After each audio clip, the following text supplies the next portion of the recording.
Salamu alaikum warahmatullahi wabarakatuh. Era nga njagala okuba nga nkubuuzaako mu ngeri ey'enjawulo yonna gy'osinzidde okuba nga otwala amanya yenze Kabaka Smith wano wenyini ku Celeb Jazz ngero omukutu gw'oli kwolaba kyenjagala okugamba kiri kimu subscribinga likinge commentinge ate onyige n'akadaako aka notification button osobola okufunanga ate notification za videos nze tuteekayo ez'enjawulo. Amawulire genkuletedde ganjawulomukko olunaku lweggulo navuddeyo nenkuletera ku mawulire ga mwana muwala amanyiddwa nga Momo 19 n'ebyokumubanja ssente era omuwala yavuddeyo ng'agamba yamuwa ssente nnyingi nnyo okulaba nga amukolera ku visa y'ettaki ne Momo 19 ne yeebuzaabuza ag'omukubo galagamu n'ebimu ku byayawula Momo 19 ne Dax Katero zaali nsonga za kasente. Nti Momo 19 yayagala nnyo ssente ate nga Dax Katero talina bulungi kasente, so ne bayawukana mu ngeri zifaanaganako beso. Era amawulire ago twagakola not until Momo 19 bwe yavaayo n'abeera ng'ate abaako byayogera. Momo 19 abatamumanyi yali mukozi wa ku TV yamumanyiddwa nga Terefina era nga yenna Luwooza Maureen. Erya 19 yali yeetuuma bwetumi just because by then yatandika okukolera ku TV was nga alina emyaka 19. Mujjukira bulungi nnyo basooka kukola ne mwana mulenzi amanyiddwa nga Alan Cruz ku TV by then bali bagiyita B24 ey'omukulu amanyiddwa nga Katolu Bwama. Then we bavaawo ne bagenda ku Masengere by then was 2001 2015 2016 we bagulyawo Terefina eyo ate ne babawo omulimu nga bakola programu y'abavubuka. Awo then bagenda nga batambula mpolampola we basinkanira n'omukulu amanyiddwa nga Sebunya abasinga mumanyi nga that is mumanyi nga Dax Katero ne babeera nga ate bakola ki babeera bonna beesinkananga nnyo ku bivulu by'abaana b'amasomero because bano baalinga nga babeera nnyo ku almost bivulu byebimu. Nakola programu y'amasomero ate nakola nnyimba z'abaana b'amasomero oba youth music. So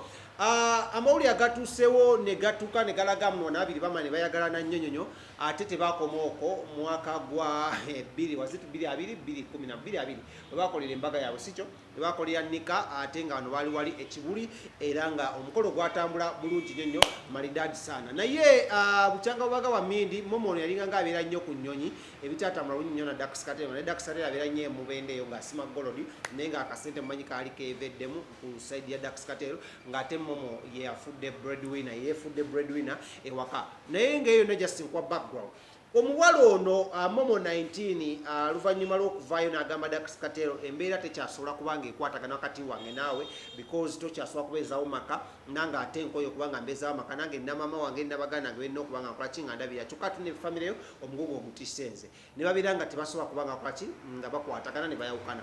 But bukyanga bubanga bwa Mindi Dax Katero n'afulumya akayimba yasooka afulumya akayimba kamanyiddwa nga Musege ke baalimu bombi wange bamuyita Musege nange bampita Musege akayimba ne kakola bulungi nnyo then n'afulumya akayimbawo nga bayawukanye n'amugamba lwaki wagaba enswa zange owaveeyo ne story emanyiddwa nga eya mwana mulenzi amanyiddwa nga Medi Mo okuva e South Africa nga kikayimba muno Momo 19 we yagendanga e South Africa yalinga nga abeera n'omwana mulenzi amanyiddwa nga Medi Mo omu ku wa socialite oba abasangoma abasangiwe e South Africa. But that is only the story. Dax Katero yazeemu n'afulumya akayimba akapya akamanyiddwa nga tutwala kamala okukasomano akayimba kano erinnya lyako zibuzibu naye kamanyiddwa nga twala akataala sikyayagala. So kyetwagala okwebuuza Momo 19 yalina akataala Yolis Momo 19 yalina akataala yasooka muyimbira lwaki wagaba enswa zange then yamuyimbidde akayimba akamanyiddwa nga atwala akataalako saagala kumanya nokitegedde bunyo era n'agamba saagala kumanya ngenda kuba nkusampulinga mu kayimba kano small time osobola okukategeera n'okukawuliriza otegeere ddala ekituufu ekigenda mu maaso mu bulamu bw'abaana abakyala babiri. Dax Katero abadde asirise ebbanga ddene era yagaana okuvaayo okwogera ku nsonga zino wabula Momo 19 yavaayo nayogera ku nsonga zino ne maama wa Dax Katero n'avaayo nayogera ku nsonga zino ne balaga muno bo baali tebalina buzibu eri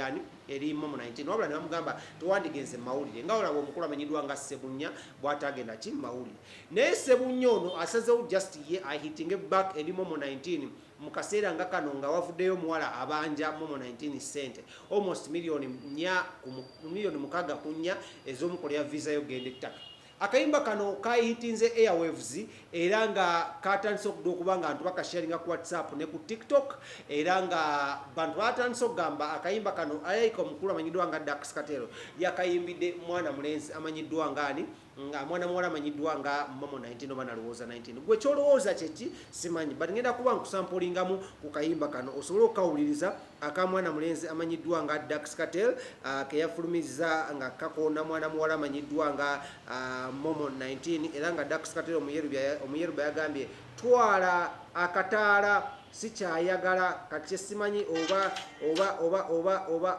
Momo 19 ayina akataala oba Dax Cartel kati akataala kantugenda tutegeera ku bonna ani ayina akataala before nga tunagenda maaso naye kankusampulingemu kayimba kano osobola okuwakawuliramu naawe otegeere ani ayina akataala naye massive tune va kubiri wachi wagabe enswa zange wachi wagabe enswa zange nalumasi wagabe kano kaina tune oba ndi akakoze oba yazeye walonde do nekale katukawulire mu kokasitono small time nja kuba nkubira ku Dax Cartel esimu tulabe oba sokogerako naye masawo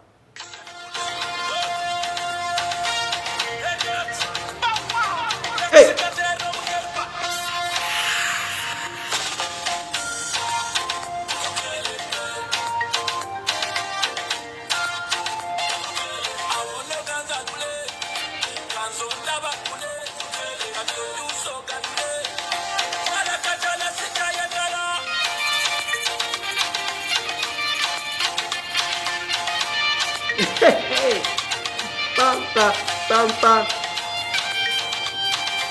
Oh, you're looking at Lawrence.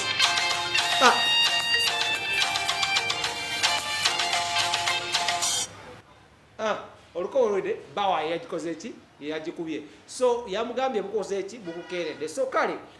ayagala akayimba kano genda ku page ya Dax Cartel nizija sings net tukasampulinga mu one more time Lawrence akayimba kano kamaanyi nnyo bannange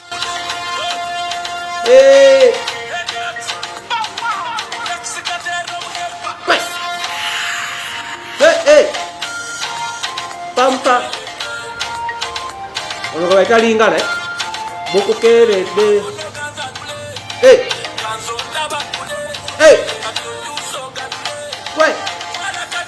sayagala jikube pam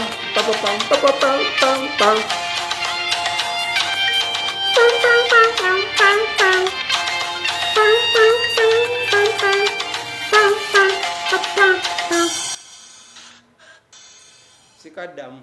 sikirolesi kale bwetwe tubadde katugende kate ndoza tukoma Lawrence kale katukomaawo tugendeko mulango bakamafe tugenda kuba tukumona mwali amalama nnyo tova